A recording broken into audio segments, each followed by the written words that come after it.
திரும்பவும் எல்லா புள்ளிகளையும் பார்க்கலாம்.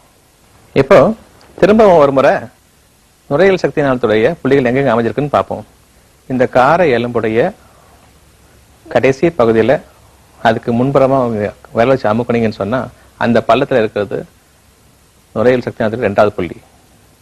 அதுக்கு கீழே ஒரு சொன் கீழே அமைஞ்சிருக்கிறது 1வது புள்ளி. 1, 2, அப்புறம் 3வது புள்ளி எங்க இறங்குது? அக்களுடைய மேல உள்ள கிரீஸ் ரேகை அங்கேருந்து சென்டரா வச்சுட்டு சொன்னா 3 சொன் கீழே.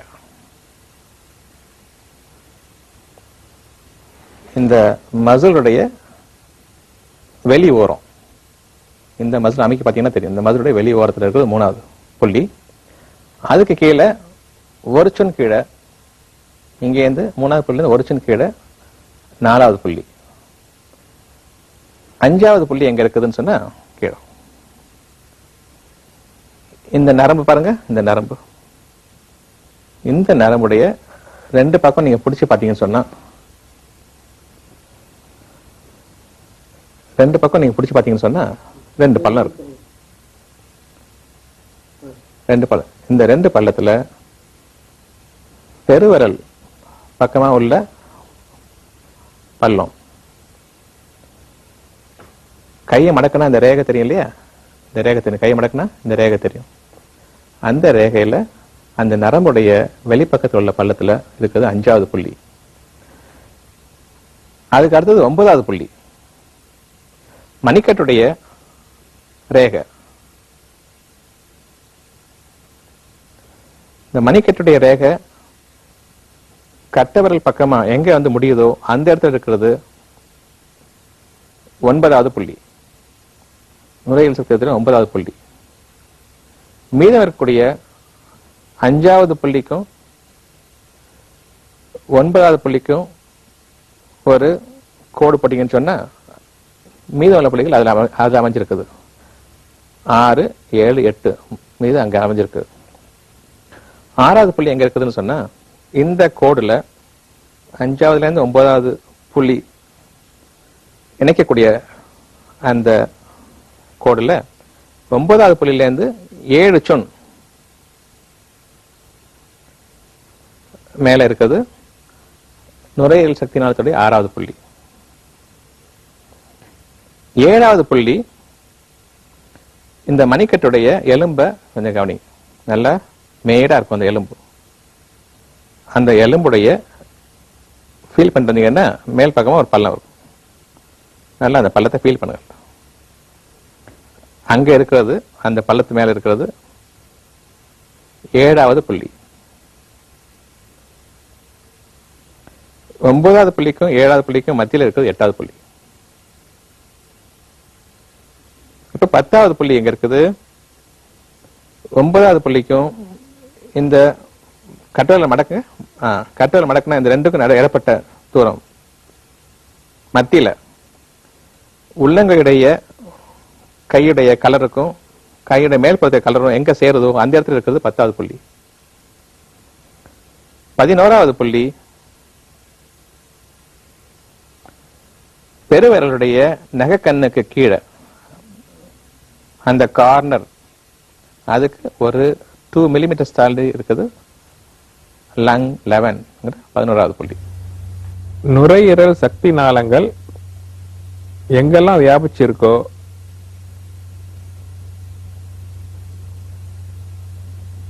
அந்த இடத்துலயும் உள்ள தொந்தரவுகள் நீங்கும்.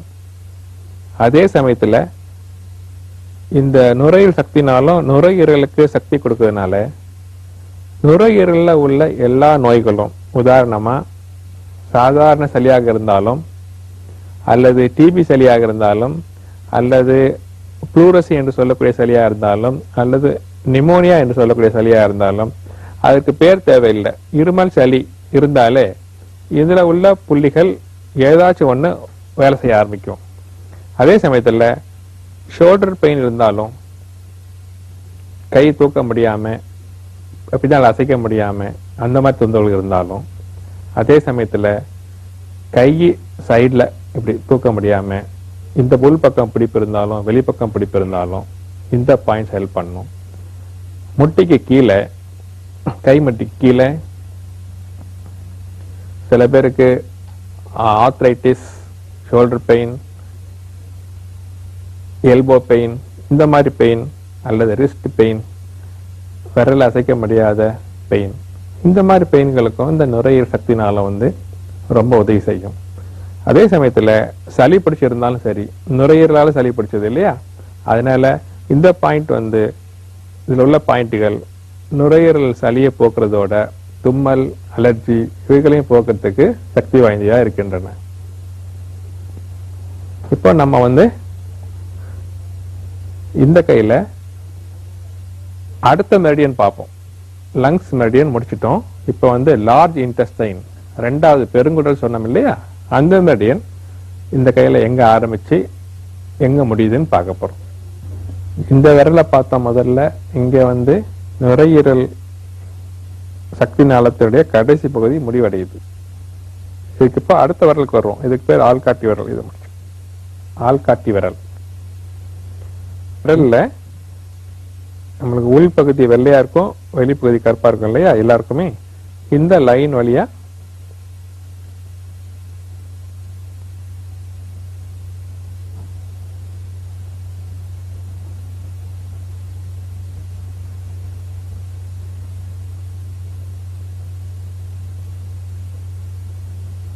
இங்க போய் முடிவடையுது. மூக்குக்கு பக்கத்துல ஒரு 1 சூன் சைடுல ஈ காட்டுப்பா, ஈ காட்டு. இந்த கோடு ஒரு சிரிச்சான ஒரு கோடு ஒன்று வரும். அந்த கோடு முடிகிற இடத்துல அது LI20.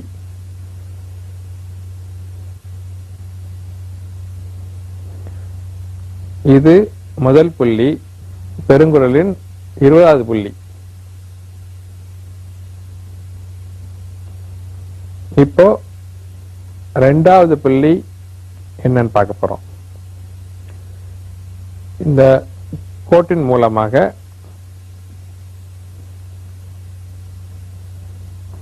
முதல் 1 சூன் இருக்கு, ரெண்டாவது சூன் இருக்கு, மூணாவது சூன் இருக்கு இல்லையா டாக்டர் சொன்னபடி. இந்த மேடு பகுதி ஒன்று இருக்கு பாருங்க. இந்த மேடு பகுதி எங்க முடியுதோ அந்த இடத்துல இருக்கிறது ரெண்டாவது புள்ளி.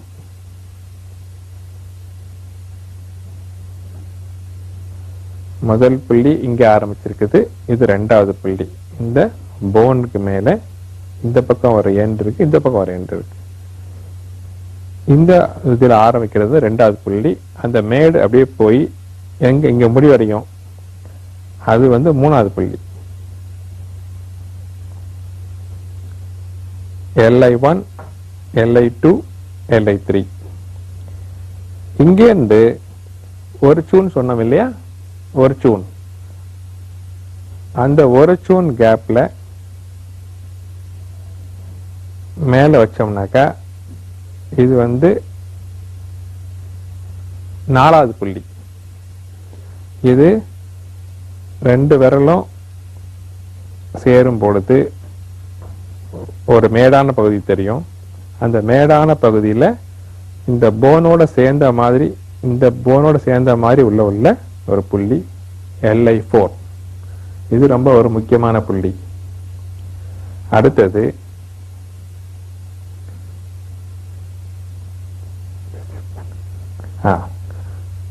இப்படி செய்யும்போது இங்க ஒரு கேப் விழும், ஒரு பள்ளம் விழும், எல்லாருக்கும் அந்த விழும்.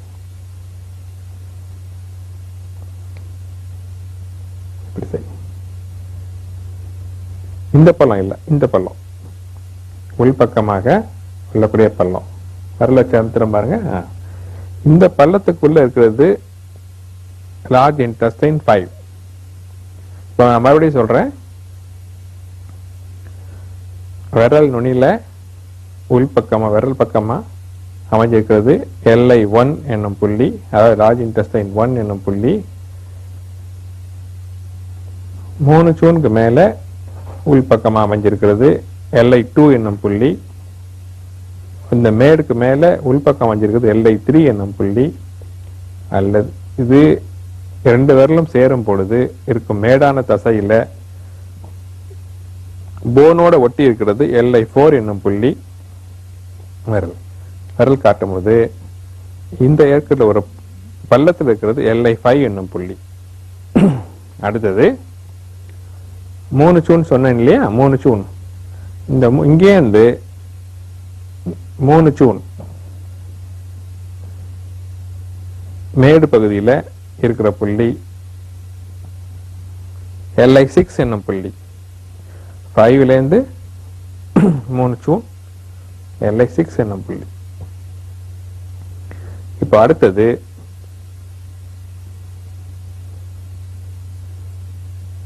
கையை மடிக்கும் பொழுது அந்த மடிப்பு உள்ளது இல்லையா, மடிப்பு வந்து எங்க முடியுதோ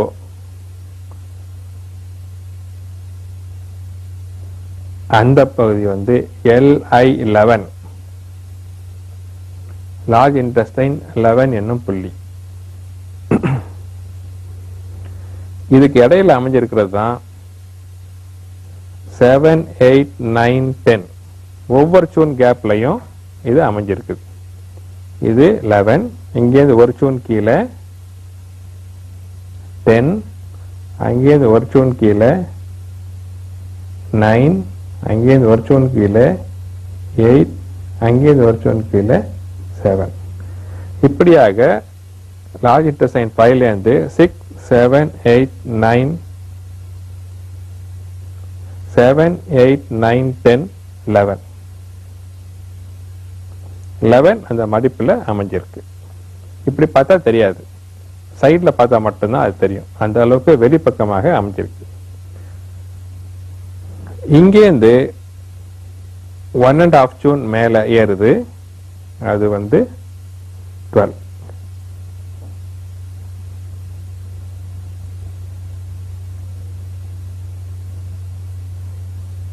இங்கேருந்து ஒரு சூன் தள்ளி 13. பிறகு கையில இந்த பகுதியில் இந்த ஜாயிண்ட் வந்து மசில்ஸ் வந்து மீட் ஆகுது இல்லையா, இந்த மீட் பண்ற இடத்துல இதே லைன்ல அமைஞ்சிருக்கிறது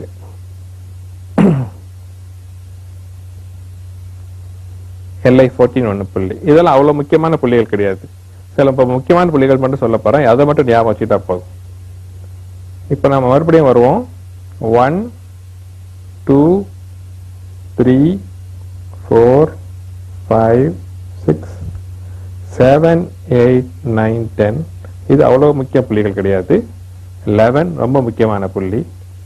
12, 13, 14 அவ்வளவு முக்கியமான புள்ளிகள் கிடையாது. ஷோல்டர் தூக்கின உடனே ஒரு கேப் ஒன்று விழும். இந்த கேப்ல இருக்கிறது LI15. இது ஒரு முக்கியமான புள்ளி ஷோல்டர் பாயிண்ட் பொறுத்த வரைக்கும். அதே ஒரு கோடு அந்த கான்டூர்ல போனீங்கன்னாக்கா பின்பக்கமா ஒரு ஒரு டிப்ரெஷன் இருக்கும். கொஞ்சம் தூரம் தள்ளி அது வந்து 16 என்னும் புள்ளி. பிறகு அது இந்த கோட்டு வழியா போகுது, போய் கழுத்து வழியா ஏறுது. அது பாருங்க, இந்த மசில் எப்படி இருக்குது பாருங்க. இங்க ஒரு பள்ளம் விழுது பாருங்க, இங்க ஒரு மசில் இருக்கு.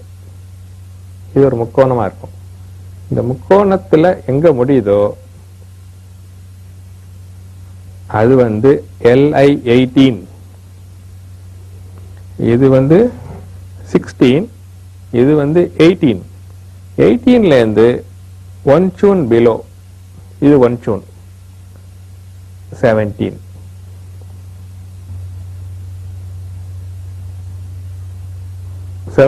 பார்த்தோம், இங்க 18 பார்த்தோம். அதாவது இந்த ட்ரையாங்கிள் ஹாலோக்குள்ள மேல் பகுதியில் இருக்கிறது வந்து 18. இது அப்படியே மேலே ஏறுது. நேரா பார்ப்பேன், இது வழியா போய் ஆப்போசிட் சைடு போகுது. அது இங்க இப்படி வந்து இந்த இடத்துல 19 வருது. அதாவது மூக்குக்கு நேர் கோடு மீசையின் மேல் பகுதியில் 19 வருது. அதே மாதிரி இந்த 19 இந்த பக்கம் வர்றது. அடுத்தது சரி பார்க்கலாம். இது செய்யும் பொழுது இங்க ஒரு கர்வ் ஒன்று வரும். இது மூக்குக்கு நேராக அந்த கோடு வைக்க வச்சு இந்த புள்ளி பட்ட 20. ஸோ லார்ஜ் இன்டெஸ்டைன் பெருங்குடல் வந்து வயிறு, இவருக்கு வயிறு பெருங்குடல் இங்கே இருந்தாலும் அதுக்கு சக்தி குடிக்கக்கூடிய புள்ளிகள் வந்து பெருவரல்ல ஆரம்பிக்குது. சக்தி நாளமா சக்தி புள்ளிகள் இருக்குது. அது முகத்துல வந்து முடிவடையுது. சோ அக்குபஞ்சரை பொறுத்த வரைக்கும் குடல் உறுப்புகள், உள்ளுறுப்புகள் ஒரு பகுதியில் இருந்தாலும் அதனுடைய சக்தி நாளங்கள் வந்து வேற இடத்துல உங்களுக்கு வியாபிச்சிருக்கு. அதனாலதான் நம்மளுக்கு ஒரு வயிற்று வலியா இருந்தாலும் நம்ம இங்க பாயிண்ட்ஸ் போடுறோம்.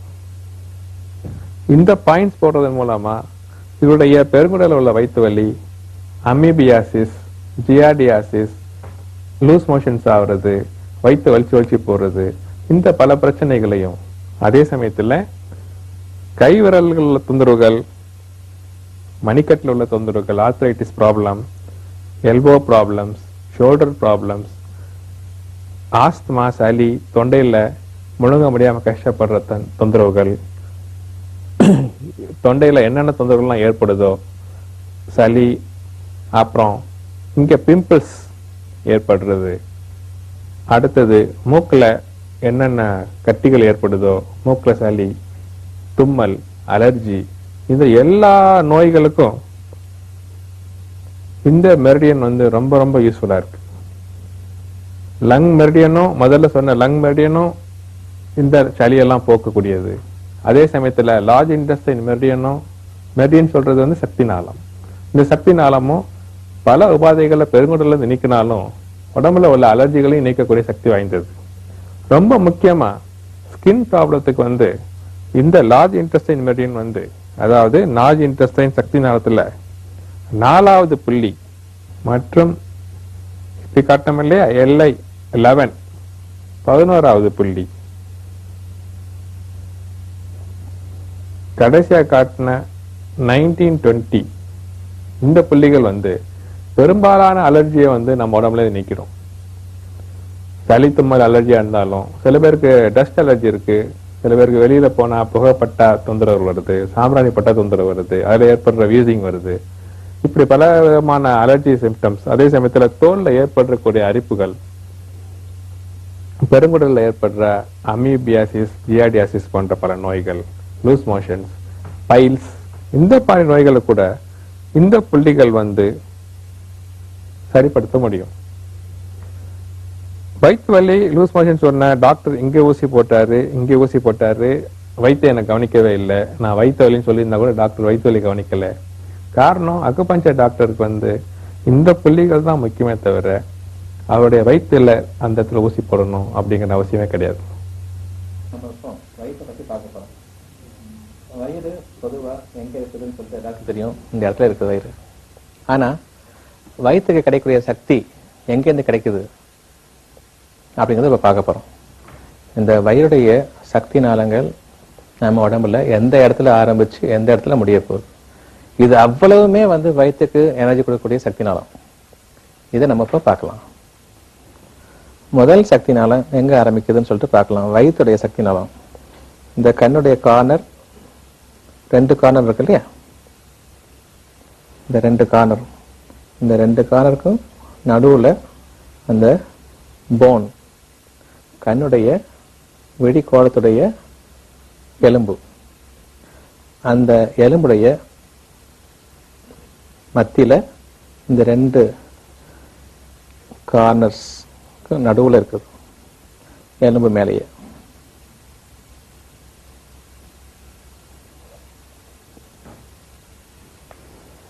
அது வயிறு சக்தி நாளத்துடைய முதல் புள்ளி. இந்த புள்ளியிலேருந்து உங்களுக்கு சக்தி கிடைக்கலன்னு சொன்னா கண் பார்வை மங்கிரும். ஆக சக்தி நாளம், வயிறு சக்தி நாளம் ஒழுங்கா இயங்குறேன்னு சொன்னா கண்கள் மங்கும். சின்ன குழந்தைகளுக்கு ரொம்ப பேர் கண்ணாடி போட்டிருக்காங்க. அவங்களுக்கு ஒழுங்கா பசிக்கிறேன்னு சொல்லுவாங்க, ஒழுங்கா சாப்பிடாதுன்னு சொல்லுவாங்க, அல்லது ரொம்ப தேவையில்லாத பொருள்கள், சாக்லேட்ஸ், இந்த மாதிரி பிள்ளைகளுக்கு தேவையான ரொம்ப எது பிடிக்குமோ அந்த மாதிரி பொருள்கள் அவங்க விரும்பி சாப்பிடுவாங்க. இதன் மூலமா வயிறு பாதிக்கப்படும் போது இந்த சக்தினாலும் கெட்டு போகுது. சக்தினாலத்தோட இந்த புள்ளி கெட்டு போகுது. அதனால கண் பார்வை மங்கும். ரெண்டாவது புள்ளி, இந்த சக்தி நாளத்துடைய புள்ளிக்கு ஒரு 0.5 சுன் கீழே,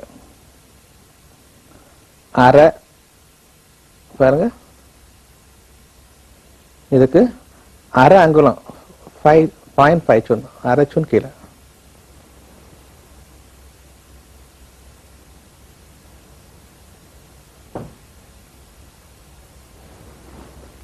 கரெக்டா பாருங்க, அரை சுன் கீழே அமைஞ்சிருக்கு. இது வரைக்கும் ஒரு சுன், இது அரை சுன் கீழே. அது ரெண்டாவது புள்ளி. மூணாவது புள்ளி, மூக்கு பாருங்க,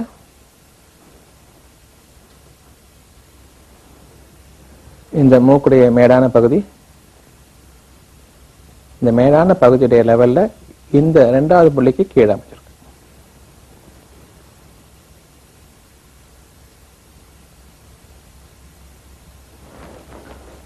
அது வயிறு சக்தி நாளத்துடைய மூணாவது புள்ளி.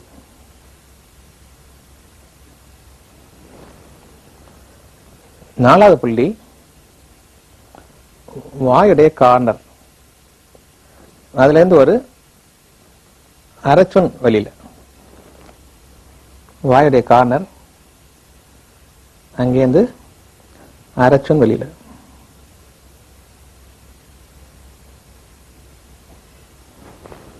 அது வயிறு சக்தி நாளத்துடைய நாலாவது புள்ளி. இது வயிறு சக்தி நாளத்துடைய நாலாவது புள்ளி. இப்போ இந்த தாடை எலும்பு இருக்கு இல்லையா, இந்த தாடை எலும்புல அமைஞ்சிருக்குது அஞ்சாவது புள்ளி. தாடை எலும்புல எந்த இடத்துல நீங்க ஒவ்வொருத்தரும் தாடை இங்கேருந்து தடை பார்த்தீங்கன்னு சொன்னா ஒரு பள்ளம் தெரியும். இந்த ஒரு பள்ளம் தெரியும், நல்ல நல்ல அழுத்தி தடவை ஒரு இடத்துல ஒரு பள்ளம் தெரியும், தெரியுதா? இங்கேருந்து தாடையுடைய கீழ் எலும்பு ஓரமா அப்படியே தடவை வந்தீங்கன்னு சொன்னா நடுவில் ஒரு பள்ளம் தெரியும். அந்த பள்ளத்துல அமைஞ்சிருக்குது அஞ்சாவது புள்ளி.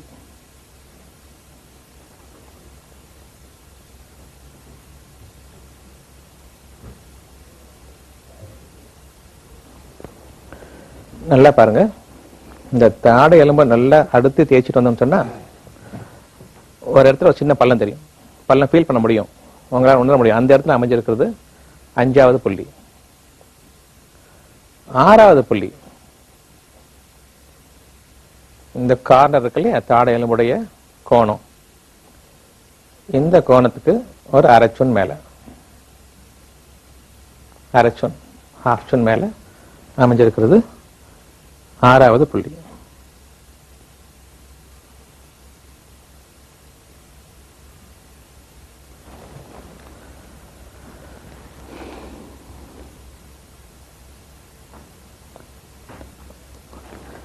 இப்ப ஏழாவது புள்ளி,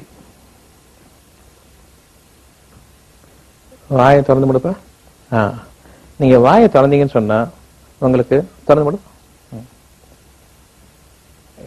இந்த முடி வருது இல்லையா, இந்த முடி காதுடைய இந்த ஓரம் இருக்கு பாருங்க, இந்த பள்ளம் வருது இல்லையா, மடங்கி வருது காது, இதுக்கு முன்னால காது இந்த வளைவு வருது இல்லையா, உள்பக்கம் வளைவு, இந்த வளைவுடைய அதே லெவல்ல ஆறாவது புள்ளிக்கு மேல வாய் திறந்து முடிப்பா. திறந்து மூடும்போது ஒரு பள்ளம் தெரியும், தட்டுப்படும். திறந்து மூடு, திறந்து மூடும்போது உங்களுக்கு அந்த பள்ளம் தட்டுப்படும். அந்த இடத்துல அமைஞ்சிருக்கிறது ஏழாவது புள்ளி.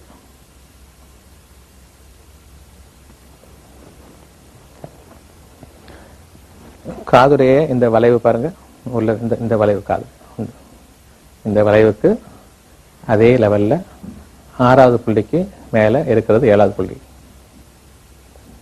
இது வயிறு சக்தினாலும் முகத்தை பொறுத்த வரைக்கும் உள்ள சக்தினாலத்துடைய புள்ளிகள். 8வது புள்ளி ஹேருக்குள்ள இருக்கும். அது இப்ப நமக்கு அவசியம் இல்லை, அதை பார்க்க வேண்டியது தேவையும் இல்லை, இப்போதைக்கு விட்டுடுவோம், அது வேண்டாம். 9வது புள்ளி வரும். தொண்டையுடைய அந்த ப்ராமினன்ஸ் இருக்க பாருங்க, இந்த தொண்டையுடைய எலும்பு ரொம்ப ப்ராமினண்டா தெரியும். அந்த எலும்புடைய ஒரு கிரீஸ் தெரியும், அதுல அந்த ரேகை தெரியும். அந்த ரேகையை ஒட்டி வெளிப்பக்கம் வந்தீங்கன்னு சொன்னா இந்த மசில்ஸ்,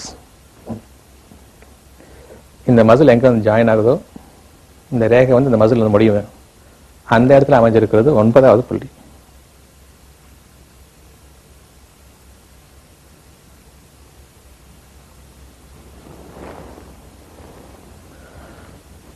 அடுத்தது 10வது புள்ளி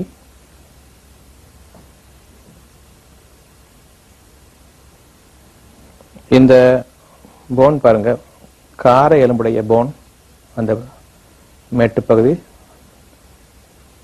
நல்லா ரொம்ப படைச்சிருக்கும் அந்த இடத்துல, அந்த காரை எலும்புடைய உள்பகுதி. இந்த நெஞ்சு குழிக்கு இந்த கழுத்துல இருக்கு இல்லையா, இந்த நெஞ்சு இந்த குழிக்கு வெளியில பார்த்தா பெரிய மேடாம இருக்கும். இந்த மேட்டுக்கும் இது புள்ளிக்கு நடுவில் அமைஞ்சிருக்குது 10வது புள்ளி.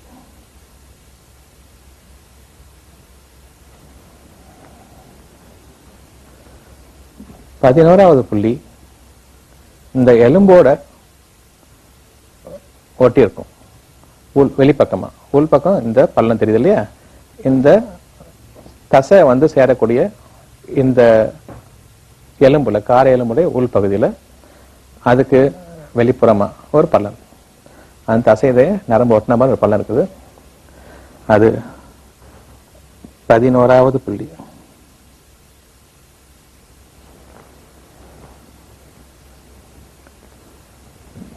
பனிரெண்டாவது புள்ளி எங்க இருக்குன்னு பார்ப்போம்.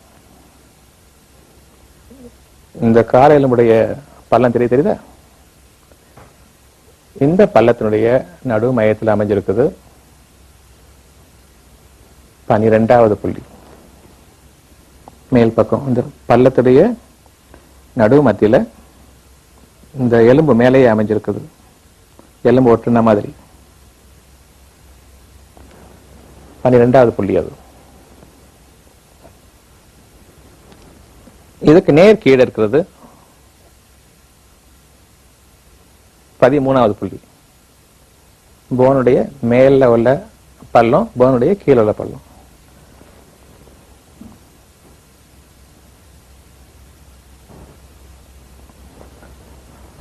பதிமூணாவது புள்ளி. அதுக்கப்புறம்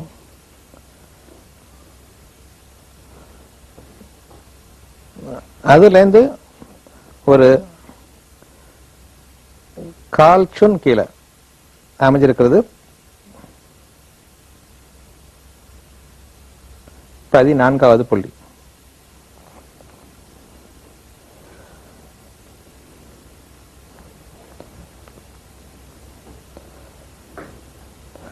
பதினஞ்சு 16 இந்த புள்ளிகள் இப்ப நமக்கு முக்கியம் இல்லை. 17வது புள்ளி அது எங்க அமைஞ்சிருக்குன்னு பார்ப்போம்.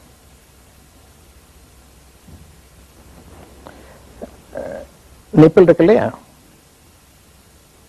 நிப்பிளுடைய சென்டர் பாயிண்ட் 17வது புள்ளி. இப்போ இதுல இருந்து தான் மேற்கொண்டு அதனுடைய புள்ளிகள் எங்க அமையப்பட்டிருக்குன்னு சொல்லிட்டு அளவு நிர்ணயிக்கணும். 17வது புள்ளி. 17வது புள்ளிக்கு கீழே ரெண்டு எலும்புகளுக்கு நடுவுல ஒரு பள்ளம் இருக்கு. இதே லெவல்ல ரெண்டு எலும்புகளுக்கு நடுவுல கீழே ரெண்டு எலும்பு நடுவுல ஒரு பள்ளம் இருக்குது. அந்த பள்ளத்துல அமைஞ்சிருக்கிறது 18வது புள்ளி.